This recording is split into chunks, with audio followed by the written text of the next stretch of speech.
कालू कौवा अपनी मकई की फसल अपनी बैलगाड़ी पर लादकर मंडी लेकर जा रहा था। रास्ते में कालू कौवे को तोता मिलता है। कौवे कौवे, एक मकई का भुट्टा मुझे दे दो, मेरा आज मकई खाने को बहुत दिल कर रहा है। ना ना, मैं ये मकई मंडी में बेचकर दाम कमाने जा रहा हूँ। दाम। दोस्त, अगर मुझे एक मकई का भुट्टा दे दोगे तो इससे क्या फर्क पड़ेगा? चल हट हट, मुझे जाने दे।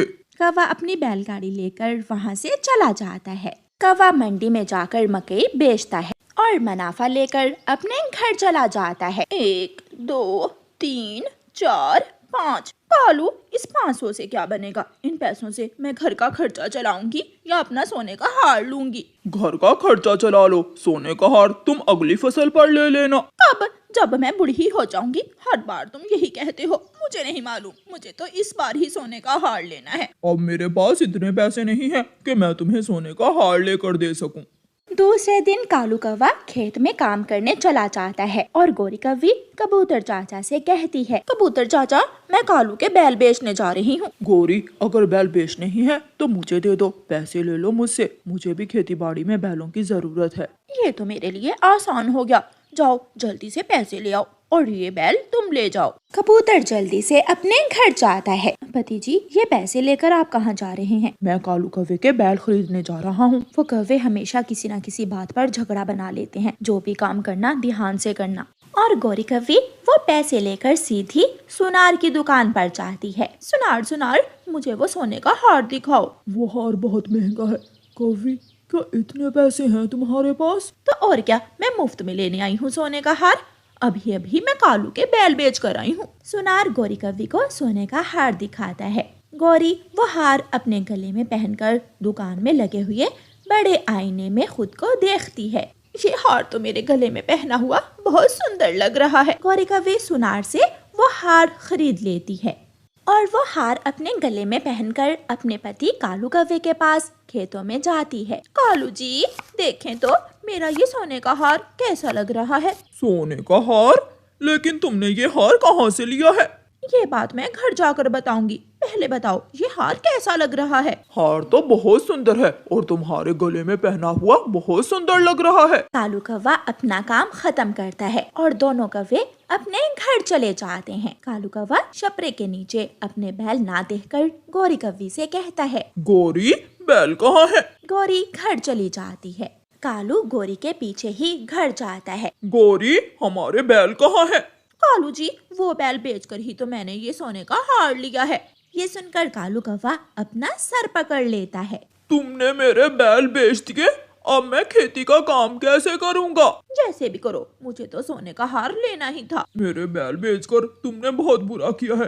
एक दिन तुम पछताओगी। जब घर में खाने को कुछ न होगा तो फिर रोना बैठकर। ऐसा दिन कभी नहीं आएगा। मुझे सोने का हार मिल गया, पेट तो मैं 2 दाने खाकर भी भर लूंगी। गोरी कौवी ने कालू कौवे के बैल बेच दिए थे। अब कालू कौवे को खेत में काम करना बहुत मुश्किल था। उसकी गेहूं की फसल तैयार थी, लेकिन अब कालू कौवे के लिए अपनी फसल मंडी में लेकर जाना बहुत मुश्किल था। कालू कौवा एक बोरी गेहूं की सर पर रखता है और मंडी ले जाता है। कालू, एक बोरी ही लाए हो, तुम्हारी बैलगाड़ी कहाँ है? बैलगाड़ी पर लाद कर सारी फसल ही ले आते। क्या करूं, मेरे बैल मेरी पत्नी ने बेच दिए और सोने का हार ले लिया। इतना पागल भी कोई होता है जो अपने काम की चीज बेचकर सोना ले।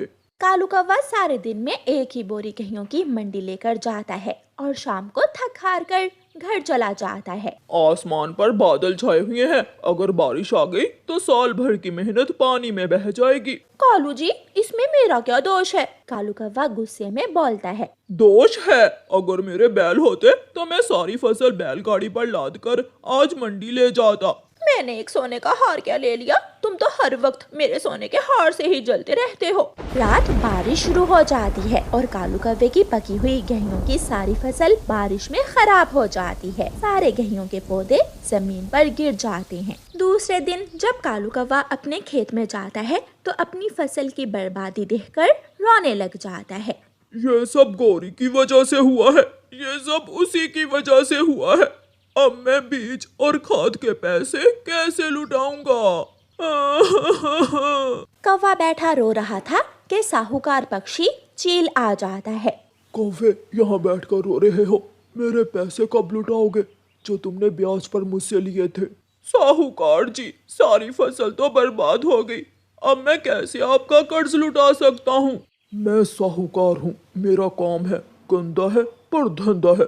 अगर पैसे नहीं है तो तुम मुझे अपना घर दे सकते हो। मैं प्यार से बात कर रहा हूँ।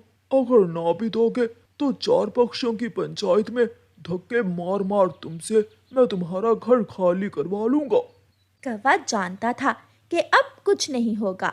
साहूकार अपने पैसे तो वापस लेगा ही। फिर साहूकार पक्षी कौवे का घर ले लेता है। गौरी कौवी जब नदी से पानी पीकर आती है तो साहूकार पक्षी गौरी के घर के बाहर बैठा हुआ था। साहूकार, तुम यहाँ क्या कर रहे हो? ये घर अब मेरा है। तुम्हारे पति ने गेहूं की बजाई के लिए मुझसे खाद और बीज के पैसे ब्याज पर लिए थे। उसने मेरे पैसे वापस नहीं किए और मैंने तुम्हारा घर ले लिया। गौरी कौवी एक नजर अपने सोने के हार की तरफ देखती है और वहाँ से चली जाती है। कौवा अपने खेत में अपना सामान रखकर बैठा हुआ था। आ गई हो, मुझे घर से निकाल कर बेघर कर दिया तुमने। अब तुम भी यहाँ मेरे साथ ही रहोगी, बिना छत के, बिना घर के। गौरी कौवी अपने संदूक पर बैठी कुछ सोच रही थी। कालू जी, घर हम दोबारा बना लेंगे, लेकिन मैं किसी भी कीमत पर अपना सोने का हार नहीं बेच सकती। वो रात दोनों कौवे खुले आसमान तले ही गुजारते हैं। आधी रात को एक उल्लू चोर वहाँ से गुजरता है तो गौरी कौवी के गले में सोने का हार देखकर वहाँ आ जाता है। उसके पास चाकू था। चुपचाप अपना ये सोने का हार उतार दो, अगर बोली तो जान से जाओगी। पति जी, कालू जी उठें। लेकिन कालू कौवा तो गहरी नींद सोया हुआ था। वो उल्लू चाकू दिखाकर गौरी से उसका सोने का हार लेकर भाग जाता है और गौरी कौवी रोती रह जाती है। सुबह हो जाती है। कालू, मैं लुट गई, मैं बर्बाद हो गई, अब हम क्या करेंगे? जिस सोने के हार के लिए तुमने मुझे बेघर किया, खुद बेघर हुई। वो सोने का हार तो चोर ले गए। अब हमें खाना बदोशों की तरह ऐसे ही जीवन के दिन गुजारने होंगे। मैं आग जलाता हूँ और तुम पक्षियों की बस्ती से आटा मांग कर ले आओ। गौरी कौवी एक थैली उठाती है और पक्षियों की बस्ती में भीख मांगने चली जाती है। गौरी, तुम भीख मांग रही हो? तुम्हारे पति तो खेतों में काम करते हैं, ऐसा कैसे हुआ कि तुम भीख मांग रही हो? रिया, ये सब मेरी वजह से हुआ। मैंने कालू के बैल बेचकर सोने का हार ले लिया। साहूकार ने घर पर कब्जा कर लिया। मेरा हार भी उल्लू चोर छीन कर ले गए। सब लुट गया, सब बर्बाद हो गया। गेहूं की सारी फसल बारिश में बर्बाद हो गई। चिड़िया गौरी कौवी को थोड़ा आटा दे देती है। माफ करना गौरी, इससे बढ़कर मैं तुम्हारी और मदद नहीं कर सकती, लेकिन तुमसे मुझे सीखने को बहुत कुछ मिला है। गौरी कौवी आटा लेकर वहाँ से चली जाती है। दोनों पति पत्नी एक झोंपड़ी लगाकर उसके सामने अपना खाना बना रहे थे। कालू की पत्नी के गलत फैसले और लालच ने उसे भी कहीं का ना छोड़ा। रानो चिड़िया की ऐसी कहानियाँ सुनने के लिए YouTube सर्च बार में रानो चिड़िया की कहानी लिखें या फिर ये बटन दबाकर बोलकर कहें रानो चिड़िया की कहानी। मैंने क्या क्या सोच रखा था अपने आने वाले बच्चे के लिए। मैंने तो अपने बच्चे के लिए गर्म कपड़े भी बना लिए थे, मगर वो जालिम मेरा अंडा चुरा ले गया। चुप कर जाओ बुलबुल बहन, मुझसे तुम्हारा दुख देखा नहीं जा रहा। मैं तो रात से ही सो नहीं पाई हूँ। मैंने अपने घर में एक बड़ा डंडा बनाकर रखा हुआ है। जिस दिन वो अंडा चोर पकड़ा गया, मैं उस बड़े डंडे से उसकी पिटाई करूंगा। बुलबुल बहन, जो हुआ उसे भूल जाओ और अपने आने वाले कल की चिंता करो, क्योंकि वो चोर अभी भी जंगल में ही है। सबको सावधान रहना होगा। मेरा अंडा। कालू, जब वो मोटी बुलबुल ऐसे रो रही थी, मैंने बहुत मुश्किल से अपनी हंसी कंट्रोल की। एक बात तो है गौरी, जैसे वो बुलबुल खुद मोटी है, ऐसे ही उसका अंडा भी मोटा था। एक ही अंडा पीकर हम दोनों का पेट भर गया। और कालू, उस अंडे का स्वाद भी सबसे अलग था। अब सो जाओ, मुझे बहुत नींद आ रही है। सुबह हो जाती है। कालू जी, आज का क्या प्लान है? प्लान ये है कि तुम पहले जंगल में ऊंची उड़ान लेकर आओ और देख कर आओ कि किस किस पक्षी के घोंसले में अंडे हैं। बाकी का प्लान हम बाद में तैयार करेंगे। मैं अभी जाती हूँ। फिर गौरी कौवी एक ऊंची उड़ान लेती है। वो कभी इधर जाती तो कभी उधर जाती। फिर उसे एक घने पेड़ के ऊपर एक घोंसले में एक अंडा दिखाई देता है। अंडा तो मिल गया, मगर ये है किस पक्षी का, ये मुझे मालूम करना होगा। फिर कौवी उस पेड़ से थोड़ी दूर छुपकर बैठ जाती है। थोड़ी ही देर बाद एक तोता और तोती वहाँ आ जाते हैं। मिठू जी, अब हम एक साथ नदी पर नहीं जाएंगे। हम में से एक अंडे की रक्षा करेगा और दूसरा नदी से पानी पीने जाएगा। तो ये अंडा इन तोतों का है, मैं अभी कालू को जाकर बताती हूँ। फिर गौरी भागी भागी कालू कौवे के पास जाती है। कालू कालू मिल गया, मुझे तोते के घोंसले में अंडा मिल गया। अगर वो अंडा पीना है तो हमें अच्छे से चोरी करना होगा, ताकि हम हमेशा की तरह पकड़े भी ना जाएं और कोई हम पर शक भी ना करे। मगर अब हमें करना क्या होगा? मैंने सारा प्लान तैयार कर लिया है। जैसे जैसे मैं कहूँ तुम वैसे वैसे ही करती जाना। फिर दूसरे दिन कालू कौवा तोतों के पास जाता है। यार मिठू, सुना है कुछ दिनों बाद जंगल में बर्फ शुरू होने वाली है और ऐसे मौसम में भोजन की बहुत कमी हो जाएगी। हाँ यार कौवे, मैंने भी सुना तो है। जंगल के बाहर किसान के खेत में अमरूद पके हुए हैं। मैं वहाँ से अमरूद लेने जा रहा हूँ। तुम दोनों भी मेरे साथ ही आ जाओ।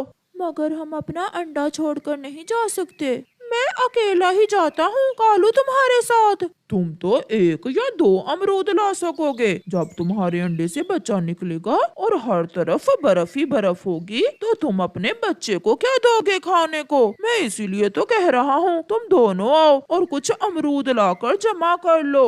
फिर तोता और तोती कौवे की बातों में आ जाते हैं और वो दोनों कौवे के साथ चले जाते हैं। थोड़ी ही देर बाद गौरी कौवी वहाँ आती है। वो इधर उधर देखती है और आसानी से तोते का अंडा चुराकर वहाँ से भाग जाती है।